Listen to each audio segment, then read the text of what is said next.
الحمد لله. الحمد لله وكفى وسلام على عباده الذين اصطفى. أما بعد، فأعوذ بالله من الشيطان الرجيم. بسم الله الرحمن الرحيم. فقد قال الله تبارك وتعالى في الفرقان المجيد والفرقان الحميد: إن الله اصطفى آدم ونوحا وآل إبراهيم وآل عمران على العالمين ذرية بعضها من بعض والله سميع عليم. وقال النبي صلى الله عليه وآله وسلم: لا يؤمن أحدكم حتى أكون أحب إليه من والده والناس أجمعين. وقال النبي صلى الله عليه وآله وسلم: قل آمنت بالله ثم استقم، أو كما قال عليه الصلاة والسلام. إن الله وملائكته يصلون على النبي يا أيها الذين آمنوا صلوا عليه وسلموا تسليما.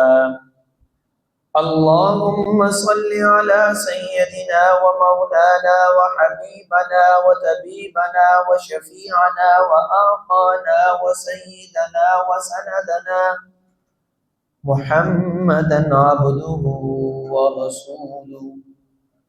اللهم صل على سيدنا ومولانا وحبيبنا وطبيبنا وشفيعنا وآقانا وسيدنا وسندنا محمدا عبده ورسوله صلى الله عليه وعلى آله وأصحابه وبارك وسلم تسليما كثيرا سبحان ربك رب العزة عما يصفون وسلام على المرسلين والحمد لله رب العالمين.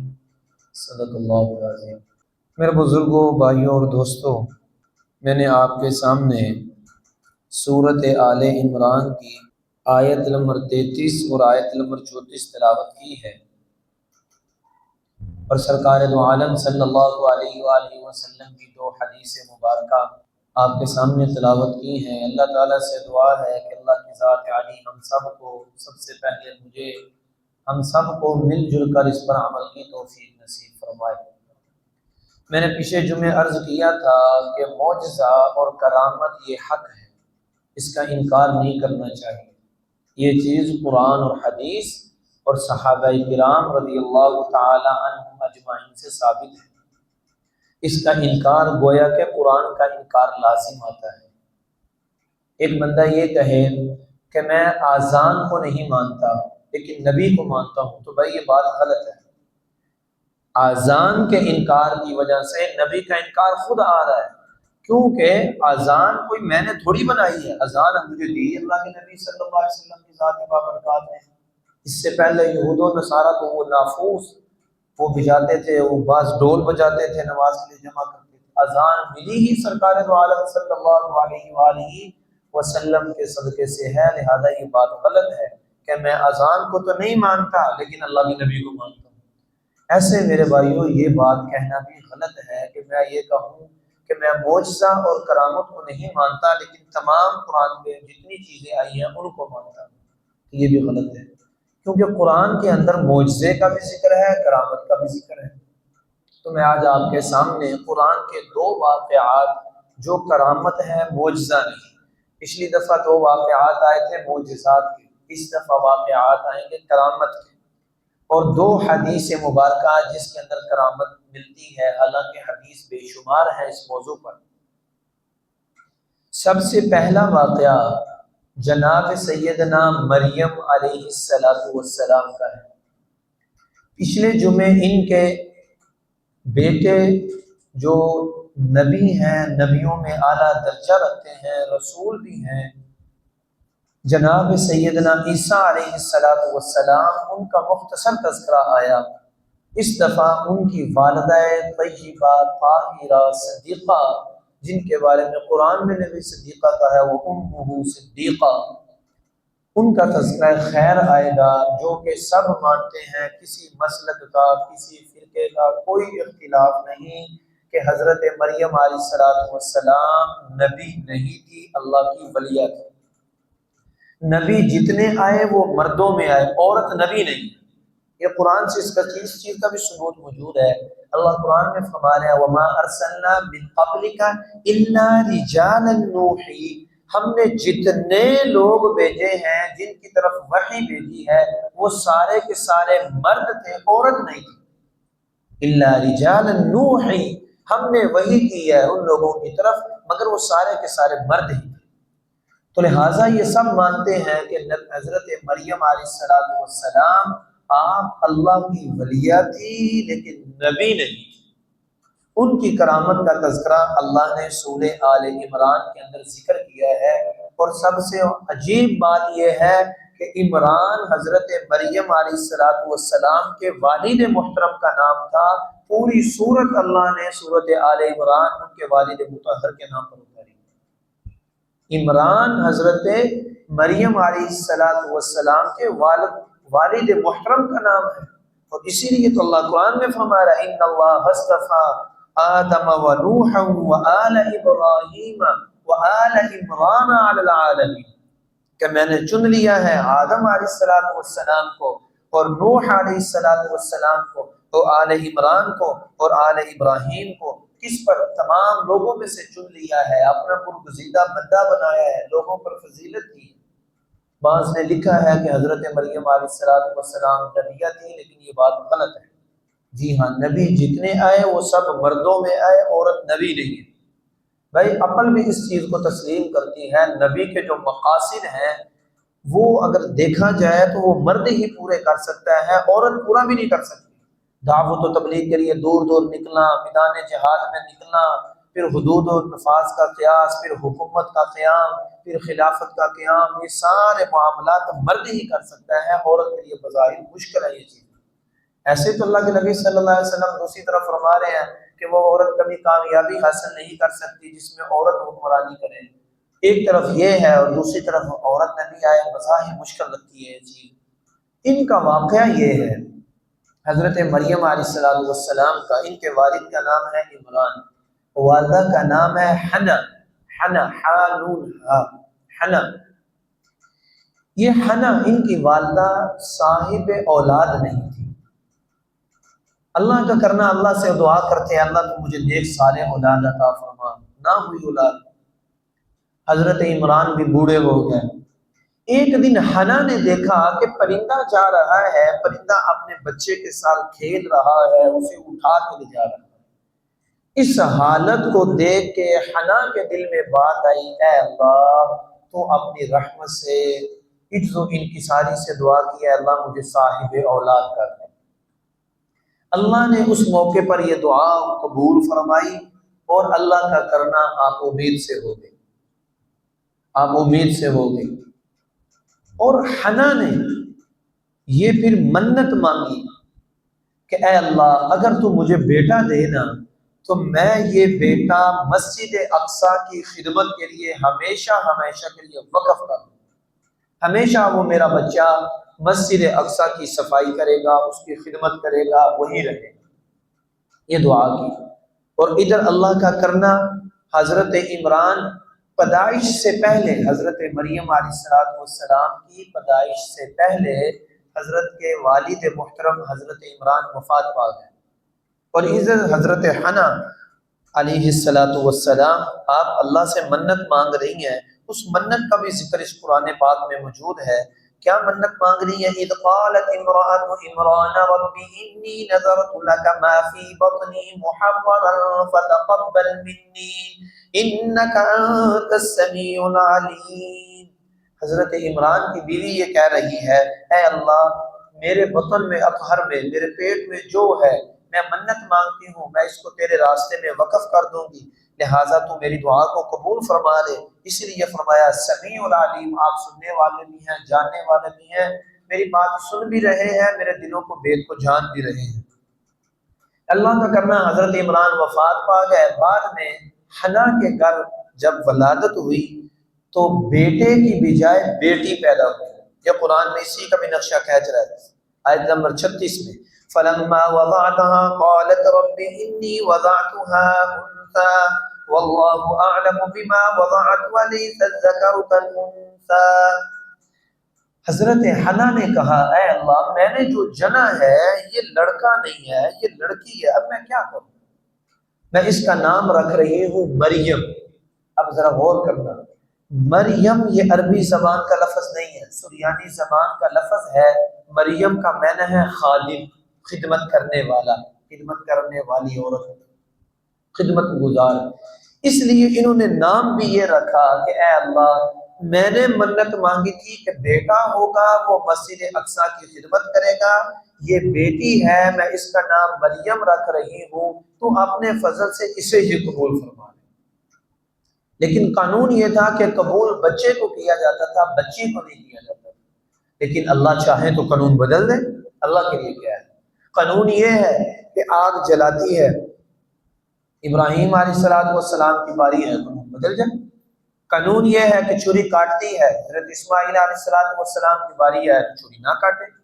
قانون یہ ہے کہ چاند ٹوٹتا نہیں، سرکار دو عالم صلی اللہ علیہ وسلم کی اشارہ فرمائے چاند ٹوٹ جائے۔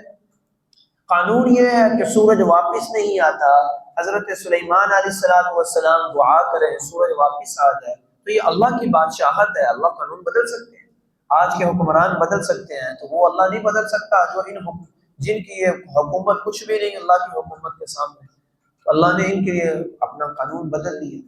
فرمایا ٹھیک ہے، بچے کی منت مانگی تھی، لیکن جو آپ کی یہ بچی ہے یہ بھی بڑی مقدس ہے، پاکیزہ ہے، میں نے اللہ نے اس کو بھی اپنے دین کی خدمت کے لیے قبول فرما دیا۔ لیکن کیونکہ یتیم ہو چکی تھی، اب ان کی کفالت کا بھی مسئلہ تھا۔ اس وقت نبی تھے جناب سیدنا زکریا علیہ السلام، جو مسجد اقصیٰ کے اس وقت مجاور بھی تھے، متولی بھی تھے، صفائی بھی کرتے تھے، وقت کے نبی بھی تھے۔ یہ حضرت مریم کے خالو تھے، حضرت مریم کی خالہ کا نام تھا عیشہ، اور یہ حضرت زکریا حضرت مریم علیہ السلام کے خالو تھے۔ اب اس وقت آپس میں لوگوں میں یہ لڑائی ہوئی، ایک کہتا کہ میں حضرت مریم کی کفالت کروں گا، اس کا بھی تذکرہ اللہ نے قرآن میں ذکر کیا ہے، اور دوسرا یہ کہتا تھا کہ نہیں، اس کی کفالت میں کروں گا۔ اب اس پر سارے متفق ہو گئے کہ چلو ہم ایسا کرتے ہیں، ہم قرآن اندازی کرتے ہیں، جس کے نام قرآن نکل آیا وہ حضرت مریم علیہ السلام کی کفالت کرے۔ وہ اللہ کا کرنا۔ اب جب قرآن اندازی کی گئی، 3 دفعہ قرآن اندازی کی گئی، تو اللہ کا کرنا قرآن اندازی میں نام آیا جناب سیدنا زکریا علیہ السلام کا۔ لوگ بھی سمجھ گئے کہ شاید ان کے ساتھ کوئی اللہ کی طرف سے غیبی مدد ہے۔ حضرت زکریا علیہ السلام کا نام آیا، آپ نے حضرت مریم علیہ السلام کو اپنی کفالت میں لے لیا۔ قرآن میں بالکل واضح الفاظ ہیں، فَتَقَبَّلَهَا رَبُّهَا بِقَبُولٍ حَسَنٍ وَأَنبَتَهَا نَبَاتًا حَسَنًا وَكَفَّلَهَا زَكَرِيَّا۔ اور آگے جہاں قرآن کا ذکر ہے وَمَا كُنْتَ لَدَيْهِمْ إِذْ يَخْتَصِمُونَ وَمَا كُنْتَ لَدَيْهِمْ إِذْ يُلْقُونَ أَقْلَامَهُمْ أَيُّهُمْ يَكْفُلُ مَرْيَمَ، کہ وہ لوگ قرآن اندازی کر رہے تھے کہ مریم علیہ السلام کی کفالت کون کرے گا۔ اب کفالت ذمہ لگی حضرت زکریا علیہ السلام کی۔ اب ایک طرف رشتہ داری بھی ہے، آپ کے خالوں، حضرت زکریا علیہ السلام نے حضرت مریم علیہ السلام کی جو بچی تھی کچھ دیر عمر میں بڑی بھی ہو گئی، مسجد اقصیٰ لے گئے، ان کے لیے مسجد اقصیٰ کے کونے میں کہیں چھوٹا سا کمرہ بنوا دیا، یہ بچی وہیں رہتی، اللہ کی عبادت میں ہر وقت مصروف رہتی۔ اور رات کے وقت جب حضرت زکریا علیہ السلام گھر جاتے، کیونکہ جو حضرت زکریا کی بیوی تھی علیہ السلام وہ آپ کی خالہ تھی، اس بچی کو بھی گھر ساتھ لے جاتے، گھر رات کو جو قیام تھا وہ گھر میں ہوتا۔ اب جب بھی حضرت زکریا علیہ السلام جاتے، یہ میں نے سارا واقعہ کیوں سنایا؟ یہ بات سمجھانے کے لیے سنایا۔ جب بھی جاتے کمرے کے اندر تو حضرت مریم علیہ السلام کے پاس بے موسمی پھل دیکھتے، بے موسمی پھل دیکھتے۔ جب بھی جاتے تو دیکھتے اندر بے موسمی پھل موجود ہیں۔ جیسے اس زمانے کے اندر میں کہوں کہ میں جیسے اسٹرابری ہے بالمثل، اس وقت اس کا موسم نہیں ہے، تو اس وقت تر و تازی اسٹرابری کا آنا یہ اللہ کی قدرت ہے نا، ایک نشانیوں میں سے ایک نشانی ہے۔ اور پھر اس جگہ آنا جہاں درخت کا نام و نشان نہیں، بند کمرے میں آنا، کوئی آ نہیں سکتا وہاں، تو یہ ایک قدرت کی نشانی ہے یہ۔ اور میں نے پیچھے جمعے عرض کیا تھا، معجزہ اور کرامت کا مطلب یہ ہے کہ انسانی عقل سے بالا تر ہو، اللہ کسی نبی کے ہاتھ پر کسی چیز کو ظاہر کر دے اسے معجزہ کہتے ہیں، کسی ولی کے ہاتھ پر ظاہر کر دے اسے کرامت کہتے ہیں، معجزہ کہتے ہیں اسے، جو عقل سے بالا تر چیز ہے، لیکن ایمان لانا ضروری ہے اس پر۔ اب قرآن بھی یہی کہہ رہا ہے، کلما دخل علیہا زکریا المحراب وجد عندها رزقا قال یا مریم انا لک هذا قالت هو من عند اللہ ان اللہ یرزق من یشاء بغیر حساب۔ جب بھی جاتے کہتے مریم یہ پھل کہاں سے آیا ہے، یہ رزق کہاں سے آ گیا تیرے پاس بند کمرے میں، حالانکہ کوئی سبب نہیں ہے رزق پہنچنے کا۔ حضرت مریم علیہ السلام یہ بات کہتی اس وقت، قالت هو من عند اللہ، یہ میرے اللہ کی طرف سے ہے، بس یہ میرے اللہ مجھے بغیر موسمی پھل اس بند کمرے میں پہنچا دیتے ہیں، یہ اللہ کی مدد اور نصرت ہے، اسی کا نام کرامت ہے۔ حضرت بی بی مریم علیہ السلام نبی نہیں ہے، لیکن بے موسمی پھل اللہ ان کو پہنچا رہا ہے، اسی کو کرامت کہتے ہیں، اسی کو کرامت کہتے ہیں۔ اب یہاں دیکھو کتنی عجیب بات ہے، حضرت زکریا علیہ السلام کے پاس بھی اولاد نہیں تھی، حضرت زکریا علیہ السلام کے پاس بھی اولاد نہیں تھی۔ اب اللہ کا کرنا، جب حضرت زکریا نے یہ پوائنٹ دیکھا کہ بے موسمی پھل حضرت مریم کے پاس آ سکتا ہے، پھر ان کے دل میں بھی یہ ایک آواز اٹھی، اندر سے آواز اٹھی کہ جو اللہ بی بی مریم کو بے موسمی پھل عطا کر سکتا ہے، ٹھیک ہے میں بوڑھا ہو گیا ہوں، میری بیوی بانجھ ہو گئی ہے، وہ اللہ بے موسمی مجھے اولاد بھی عطا کر سکتا ہے۔ اسی پھل کو دیکھ کے اسی جگہ حضرت زکریا علیہ السلام نے اللہ سے دعا مانگی۔ وہ دعا یہ مانگی، اے اللہ تو مجھے نیک صالح بیٹا عطا فرما دے۔ اس کا بھی تذکرہ سورۃ مریم 16ویں پارے میں موجود ہے، یرثنی ویرث من آل یعقوب واجعلہ رب رضیہ۔ اب اللہ تعالیٰ نے یہ دعا قبول فرما لی۔ حنا نے دعا مانگی پرندے کو دیکھ کے، پرندہ اپنے بچے کو لے جا رہا تھا، شوق پیدا ہوا ہے اللہ مجھے صاحب اولاد کر دے، اللہ نے دعا قبول فرمائی، حضرت مریم مل گئی۔ حضرت زکریا علیہ السلام نے دعا مانگی، اے اللہ تو بے موسمی پھل دے سکتا ہے بی بی مریم کو، تو میں تو تیرا نبی ہوں، تو اپنے فضل سے مجھے بے موسمی اولاد عطا فرما دے۔ اس کا بھی تذکرہ قرآن میں آیا، یا زکریا انا نبشرک بغلام اسمہ یحییٰ لم نجعل له من قبل سمیا۔ اللہ نے فرمایا، اے زکریا ہم تجھے ایک بچے کی خوشخبری سناتے ہیں جس بچے کا نام ہوگا یحییٰ، اور ہم اپنے فضل سے تجھے عطا کر دیں۔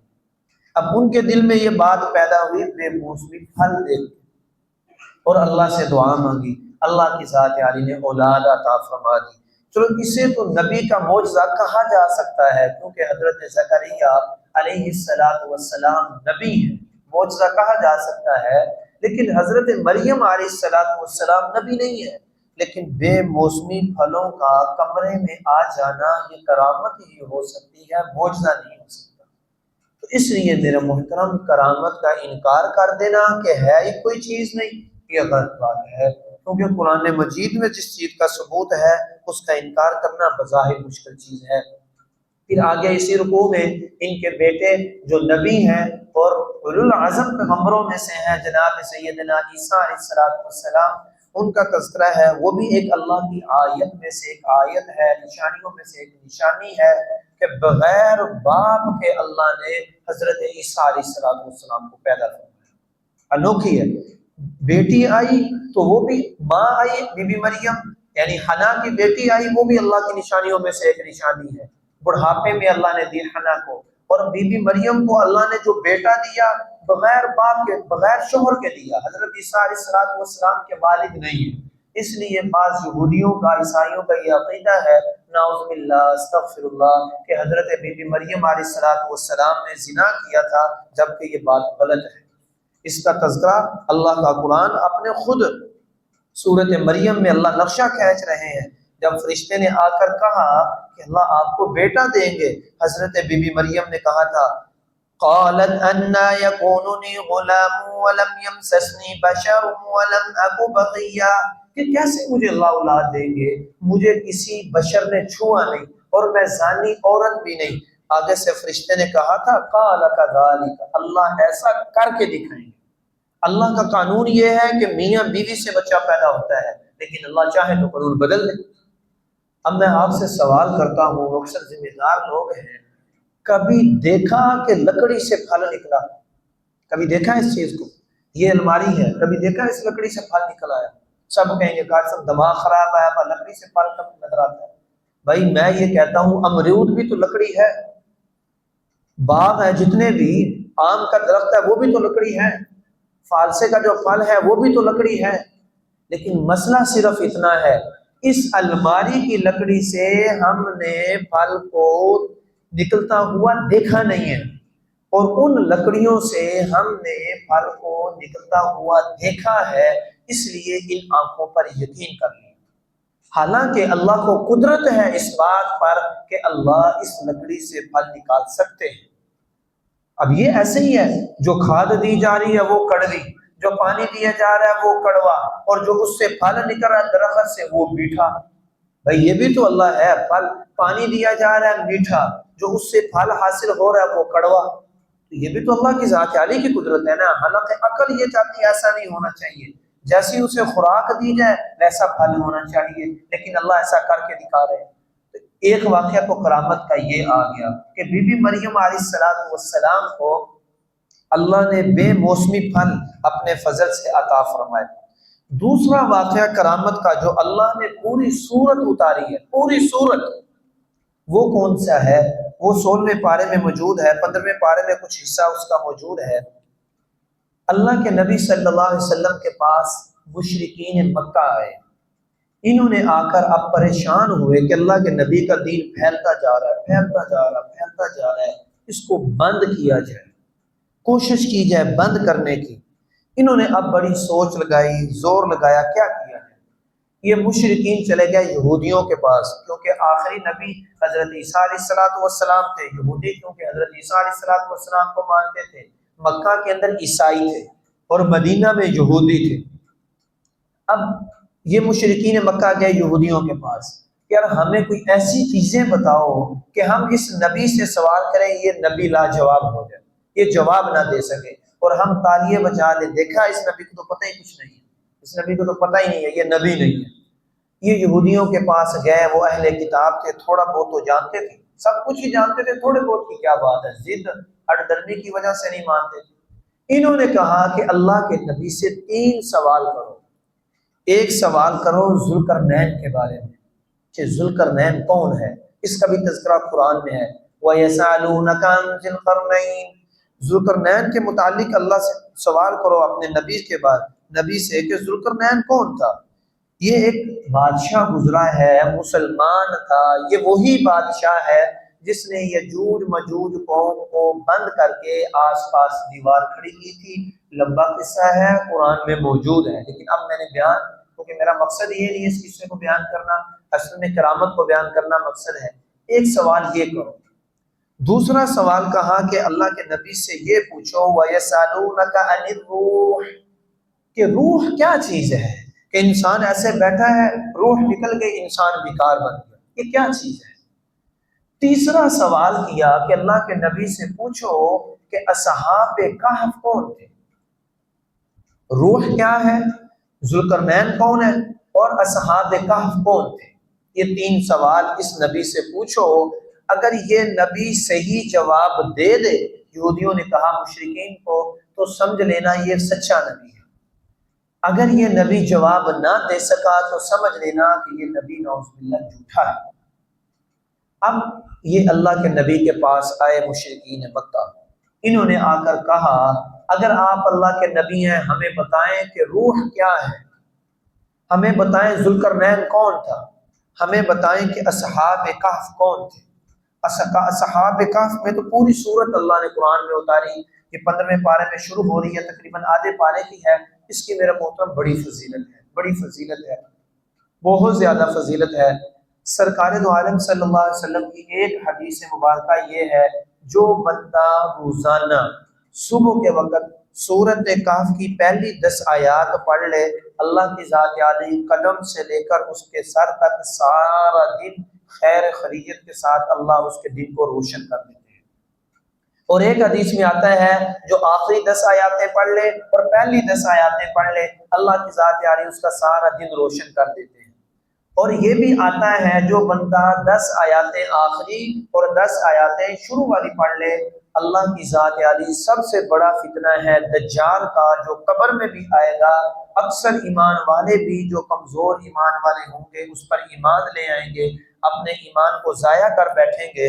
اللہ کے نبی نے فرمایا کہ اس سے بھی اللہ حفاظت فرمائے گا۔ تو میرے محترم جب دجال کے فتنے سے حفاظت ہوگی، یہ چھوٹے موٹے جتنے فتنے ہیں اس سے اللہ خود ہی حفاظت فرما دے گا۔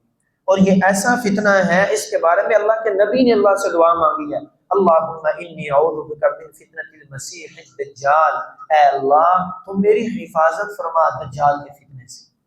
اس لیے میرا محترم، اور اللہ کے نبی نے یہ بھی فرمایا ہے اگر روزانہ نہیں پڑھ سکتے تو فرمایا جمعے کے دن صرف یہ ساری پڑھ لو، جمعے کے دن ساری پڑھ لو۔ جمعے کا دن گویا کہ جمعرات مغرب کی اذان سے لے کر جمعے کی مغرب کی اذان تک کسی وقت بھی آپ سورۃ الکہف سے پڑھ لو، اللہ کی ذات عالی اس بندے کی سارے فتنوں سے حفاظت فرمائے گی۔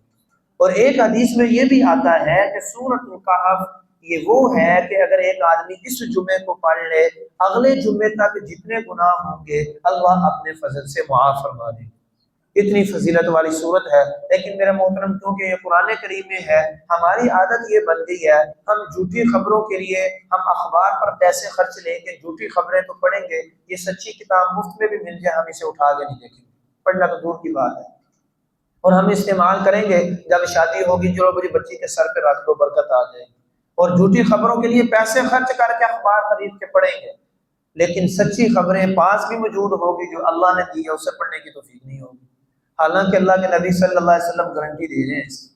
تو ایک سوال تھا اصحاب کہف کے بارے میں، یہ اصحاب کہف کون تھے؟ بڑا دلچسپ قصہ ہے ان کا۔ یہ حضرت عیسیٰ علیہ السلام کے بعد ایک بادشاہ آیا جس کا نام ہے دقیانوس۔ دقیانوس یہ بت پرست بادشاہ تھا، میلہ لگاتا تھا، بتوں کے نام پر جانور ذبح کرتا تھا اور ان کے آگے سجدہ کرتا تھا۔ اللہ کا کرنا ساری قوم بت پرست بن گئی۔ ایسے ہی میلہ تھا، ایسے ہی بادشاہوں کے شہزادے ہی تھے، وہ میلے پہ گئے، انہوں نے دیکھا کہ یہ بادشاہ بتوں کے سامنے سجدہ کرتا ہے، ان کے نام پر جانور ذبح کرتا ہے، یہ بات عقل میں نہیں آتی۔ اپنے ہاتھ سے بت تیار کیا، اسی کو سجدہ کر رہے ہیں، اسی کے سامنے گوشت رکھ رہے ہیں، یہ کھائیں گے، یہ کیسے ہو سکتا ہے؟ یہ ممکن نہیں۔ ایک آدمی کے دماغ میں یہ بات آئی، وہ آدمی میلے سے نکلا، میلے سے نکل کر دور جا کے بیٹھ گیا کسی درخت کے نیچے۔ اللہ کا کرنا ایسے ہی ایک دوسرے آدمی کے دل میں یہ بات آئی، یار یہ عقل میں نہیں آتی بات، یار اپنے ہاتھ سے بت بنائیں اور پھر کہیں جی اس کے نام پہ بکرے کو ذبح کرو، اس کے سامنے سجدہ کرو، اس کی پوجا پاٹ کرو، یہ کیسے ہو سکتا ہے؟ ایک اٹھا، دوسرا اٹھا جا کے ادھر چلا گیا، تیسرا اٹھا چلا گیا، 6 لوگ تھے۔ اس کا سورۃ الکہف میں تذکرہ ہے، 7 تھے 6 تھے، اس پر یہ ضروری بھی نہیں ہے کہ ہمیں پتہ چلے وہ کتنا تھے، کیونکہ بات سمجھنا اس پر موقوف ہی نہیں ہے، بات اس کے بغیر بھی سمجھ آ سکتی ہے۔ دیکھو میرے محترم، یہ بات پلے باندھ لیں، ابہموا ما ابہمہم اللہ، جس چیز کو اللہ پردے میں رکھے اس میں کوریدنے کی ضرورت نہیں ہے کہ میں اس میں ٹو لگاؤں بھائی یہ کیا ہے۔ بھائی جب اللہ نے بیان نہیں کیا تو ہمیں کیا ہے؟ جو اس میں نصیحت اور عبرت حاصل ہو رہی ہے ہم وہ حاصل کریں گے بس۔ اب یہ نہیں کہ اللہ ایک چیز کو چھپانا چاہتے ہیں اور بندہ کہتا ہے میں اس کو کوریدنا چاہتا ہوں، بھائی یہ تو اللہ کے سامنے سراسر بغاوت ہے۔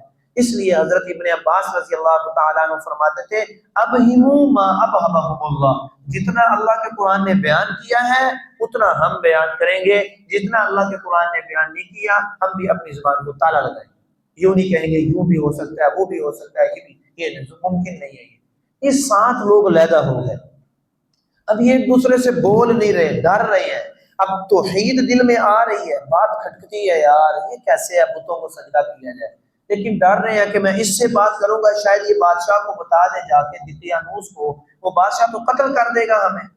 لیکن اللہ کا کرنا، ایک نے جرت کی اور جرت کر کے یہ کہا بھائی تم یہاں کے کیوں بیٹھے ہو؟ اس نے کہا میں اس لیے بیٹھا ہوں کہ یہ ساری قوم بتوں کو سجدہ کر رہی ہے، بادشاہ بھی ظالم ہے اور دقیانوس بت پرست ہے، میں انہیں چھوڑ کر میں سمجھتا ہوں کہ میں ایک اللہ وحدہ لا شریک پر ایمان لے کر آنا چاہتا ہوں۔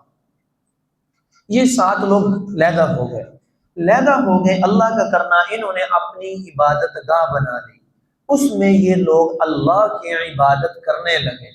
دقیانوس بادشاہ کو پتہ چلا، اس نے بلایا ادھر آؤ، تم نے اپنا مذہب ایجاد کر لیا ہے، تم نے میرے مذہب کو چھوڑ دیا ہے، میں بت پرست اور تم ایک اللہ کی عبادت کرنے والے ہو، اللہ تو یہ بت ہے۔ اب ان میں سے جب ان 6 لوگوں کو بلایا اور بادشاہ نے ان سے سوال کیا بتاؤ اب تم نے ہمارے مذہب پر آنا ہے یا نہیں آنا؟ اگر ہمارے مذہب پر آتے ہو تو ٹھیک ہے، نہیں آتے تو تمہیں قتل کر دیا جائے گا۔ ان میں سے ایک آدمی بولا، قرآن نے اس کا نقشہ کھینچا ہے وَرَبَطْنَا عَلَىٰ قُلُوبِهِمْ إِذْ قَامُوا فَقَالُوا رَبُّنَا رَبُّ السَّمَاوَاتِ وَالْأَرْضِ لَن نَّدْعُوَ مِن دُونِهِ إِلَٰهًا لَّقَدْ قُلْنَا إِذًا شَطَطًا۔ کہا اے بادشاہ، بادشاہ نے کہا کہ رب یہ بت ہے۔ اس بندے نے کہا بادشاہ میری بات سن، اللہ وہ ہے جس نے آسمان کو بنایا، اللہ وہ ہے جس نے کل کائنات کو بنایا، زمین اور آسمان کو بنایا، ہم ایک اللہ کی پوجا کریں گے، اللہ کے سوا ہم کسی کی پوجا نہیں کریں گے۔ اس ظالم بادشاہ کے سامنے اللہ نے اس بندے کے دل کو مضبوط کر دیا، اس نے دھڑلے سے جواب دیا۔ بادشاہ نے کہا اچھا 6 دن کا تمہارے پاس ٹائم ہے، تم ہو نوجوان، میں تمہیں قتل نہیں کرتا، تم نوجوان ہو، تم ہماری قوم کا سرمایہ ہو، جاؤ تم 6 دن تمہیں مہلت ہے، غور فکر کرو، اگر تم پھر دوبارہ بت پرست بن گئے میں تمہیں بچا لوں گا، چھوڑ دوں گا، اگر تم نے ایک اللہ کی پوجا کی میں تمہیں قتل کر دوں گا۔ لیکن بھائیو جسے اللہ رکھے اسے کون چکے، پنجابی نے اندر کہ اللہ رکھے ان کون چکے، جس کی اللہ حفاظت کرے اس کو میرے محترم کچھ بھی، پیر نصیر الدین صاحب رحمہ اللہ بڑی پیاری بات فرماتے تھے، اس لیے آج کل کے پیروں کو بھی ان کی بات ہضم نہیں ہوتی۔ وہ فرماتے تھے جتنے مرضی جادو کر لو، جتنے مرضی تعویذ کرا لو، فرمایا اگر میرا اللہ چاہے تو پیر نصیر الدین کا ایک بال بھی کوئی ٹیڑھا نہیں کر سکتا، وہ اللہ اس بات پر قادر ہے، تم جتنا مرضی زور لگا لو کہ میرا اللہ اگر مجھے بچانا چاہے تم اپنی پوری قوت اور طاقت لگا لو، میرا اللہ میری حفاظت کر کے حفاظت کریں گے۔ تو ایسے ہی ان لوگوں نے کیا کیا، ایک غار کی طرف نکل گئے۔ اب یہ غار کہاں ہے یہ قرآن میں موجود نہیں ہے، کسی حدیث میں صراحت نہیں ہے، البتہ حضرت ابن عباس رضی اللہ تعالیٰ عنہ کی روایت ہے، آپ فرماتے ہیں ہم شام جا رہے تھے، ہمارے ساتھ حضرت معاویہ رضی اللہ تعالیٰ عنہ بھی تھے، راستے کے اندر ہماری نظر پڑی تھی اصحاب کہف کی غار کے اوپر، اس وقت ہم نے دیکھی تھی یہ غار ملک شام اور روم کے شہر کے بالکل درمیان میں ہے۔ اصحاب کہف، اس کہف کا معنی ہے غار، اصحاب کا معنی ہے والے، اصحاب کہف کا مطلب ہے غار والے، یہ کل 7 بندے تھے، یہ غار میں چلے گئے۔ اب نبی نہیں ہے یہ، نبی نہیں ہے یہ، نبی آخری جناب سیدنا عیسیٰ علیہ السلام تھے، ان کے بعد ہمارے پیارے نبی علیہ السلام ہیں، اور یہ آئے ہیں حضرت عیسیٰ علیہ السلام کے بعد۔ بادشاہ کا نام ہے دقیانوس۔ اب یہ غار میں چلے گئے، بادشاہ کے ڈر کی وجہ سے کہ یہ ہمیں قتل کر دے گا، ہم غار میں جاتے ہیں، ہم اللہ کی عبادت کریں گے اور اللہ کی ہی عبادت کر کے اللہ کو خوش کریں گے اور اسی دنیا سے چلے جائیں گے۔ اب ذرا غور کرنا، سارا واقعہ سنایا یہ بات سمجھانے کے لیے۔ اب یہ لوگ غار میں چلے گئے، اب غار کے اندر کوئی آدمی زیادہ دیر نہیں ٹھہر سکتا، اور غار خصوصاً چھوٹی، لیکن یہ اصحاب کہف کے بارے میں اللہ قرآن میں یہ کہہ رہے ہیں، فرما رہے ہیں کہ اصحاب کہف 300 سال تک میں نے ان اصحاب کہف کو اس غار کے اندر سلا دیا، ان کا جسم بھی تندرست تھا اور وہ صحیح سلامت تھے، جسم گلا نہیں، جسم سڑا نہیں۔ 300 سال کے بعد میں نے ان کو دوبارہ زندہ کیا، ان کا جسم بھی صحیح سلامت تھا، ان کے کپڑے بھی صحیح سلامت تھے۔ یہ اللہ کا قرآن کہہ رہا ہے، اور یہ بھی اللہ کا قرآن کہہ رہا ہے۔ آپ پڑھ کے دیکھ لیں قصہ، یار عجیب و غریب اور واقعات بیان کرتا ہے عبرت حاصل کرنے کے لیے۔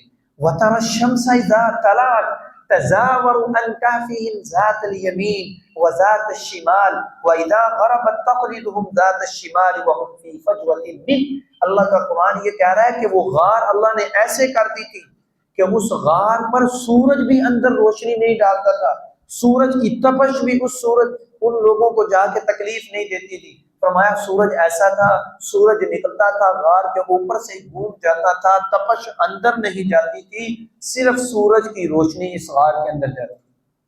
اور اللہ کا قرآن کہہ رہا ہے وَلَبِثُوا فِي كَهْفِهِمْ 300 سِنِينَ وَازْدَادُوا تِسْعًا، آیت نمبر 25 ہے۔ اللہ کہہ رہا ہے میں نے ان لوگوں کو 300 سال اور 9 سال، میں نے ان لوگوں کو 300 سال پورے اور 9 سال اوپر میں نے ان لوگوں کو غار کے اندر سلا دیا، بغیر کھائے بغیر پیے میں نے ان کو زندہ رکھا۔ یہ نبی نہیں تھے، یہ اصحاب کہف کی کرامت تھی، نبی نہیں تھے۔ اور پھر اس سے عجیب و غریب واقعات ہمیں ملے، اسی قصے سے ملے۔ آگے اللہ فرما رہے ہیں پھر ہم نے اس کی حفاظت کیسے کی؟ فرمایا حفاظت ہم نے ایسے کی وَقَلْبُهُمْ بَاسِطٌ ذِرَاعَيْهِ بِالْوَسِيدِ، فرمایا اصحاب کہف کے ساتھ ایک ان کا کتا بھی ساتھ نکلایا اس بستی سے، وہ ان کے ساتھ ہو گیا۔ آتا ہے کہ یہ مال و مویشی والے تھے، جس آدمی کے پاس مال ڈنگر ہو اسے شریعت کی اجازت دیتی ہے وہ اپنی حویلی کے اندر حفاظتی کتا رکھ سکتا ہے، وہ کتا بھی ان کے ساتھ چلا گیا۔ اب اللہ نے ان کی حفاظت کیسے کی؟ حفاظت ایسے کی کہ غار کے منہ کے سامنے اللہ نے کتے کو بٹھا دیا اور وہ کتا ٹانگے پھیلا کے ایسے آگے بیٹھ گیا، اور جو بھی اس غار کی طرف بڑھتا اور خوف زدہ ہو کے وہ واپس چلا جاتا۔ اور اللہ کا قرآن کہہ رہا ہے وَتَحْسَبُهُمْ أَيْقَاظًا وَهُمْ رُقُودٌ، لوگ آتے پکڑنے کے لیے آتے دیکھتے، اللہ کا قرآن کہتا ہے لوگ دیکھتے تھے کہ وہ جاگ رہے ہیں، حالانکہ میرے اللہ نے انہیں سلا دیا تھا۔ اور یہ بھی آتا ہے تفسیر میں کہ جب وہ سو رہے تھے ان کی آنکھیں بھی کھلی ہوئی تھی۔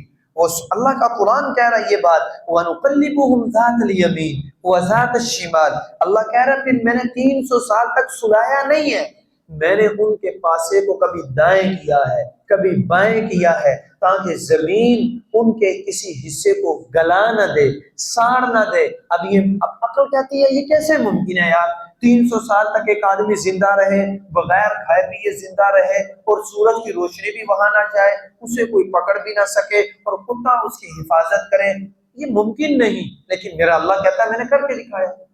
تو یہی تو کرامت ہے کہ اللہ چاہے اپنے کسی ولی کے ہاتھ پر اس کی عزت کے خاطر اللہ کسی اچھے کام کو ظاہر کر دے، اور اللہ اس پر قادر ہے۔